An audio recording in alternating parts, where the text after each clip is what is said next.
project was more difficult than it should have been.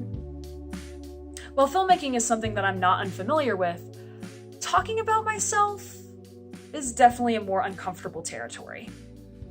I mean, how am I supposed to sum up my entire personality and being in just 1 to 3 minutes to a bunch of people I don't know? It really made me think about the different versions of myself that I kind of portray to the world. Which one of those are really the authentic me? What is really me? For example, to my friends and peers here on campus, I'm seen as the girl who is probably glued to the armchair in the coffee shop at all times. I sit there and I bug the people who work there in a loving way, of course.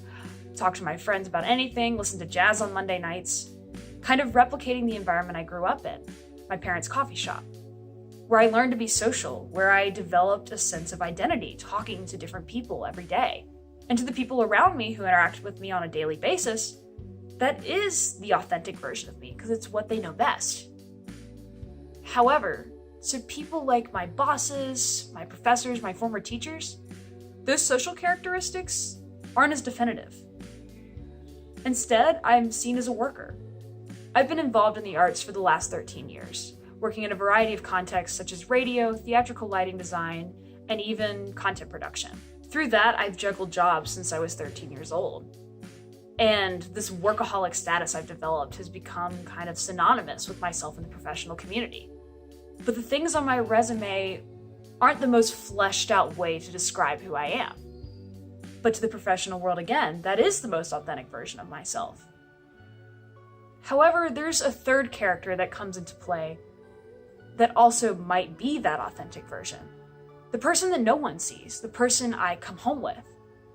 The person who sits there and has intrusive thoughts at 2 a.m., who really worries about how she's going to get by the next day.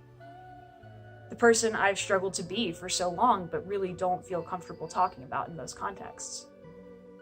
Is she the most authentic version of myself? What I'm trying to get at is that there is no one true sense of self when it comes to me or nearly anyone else.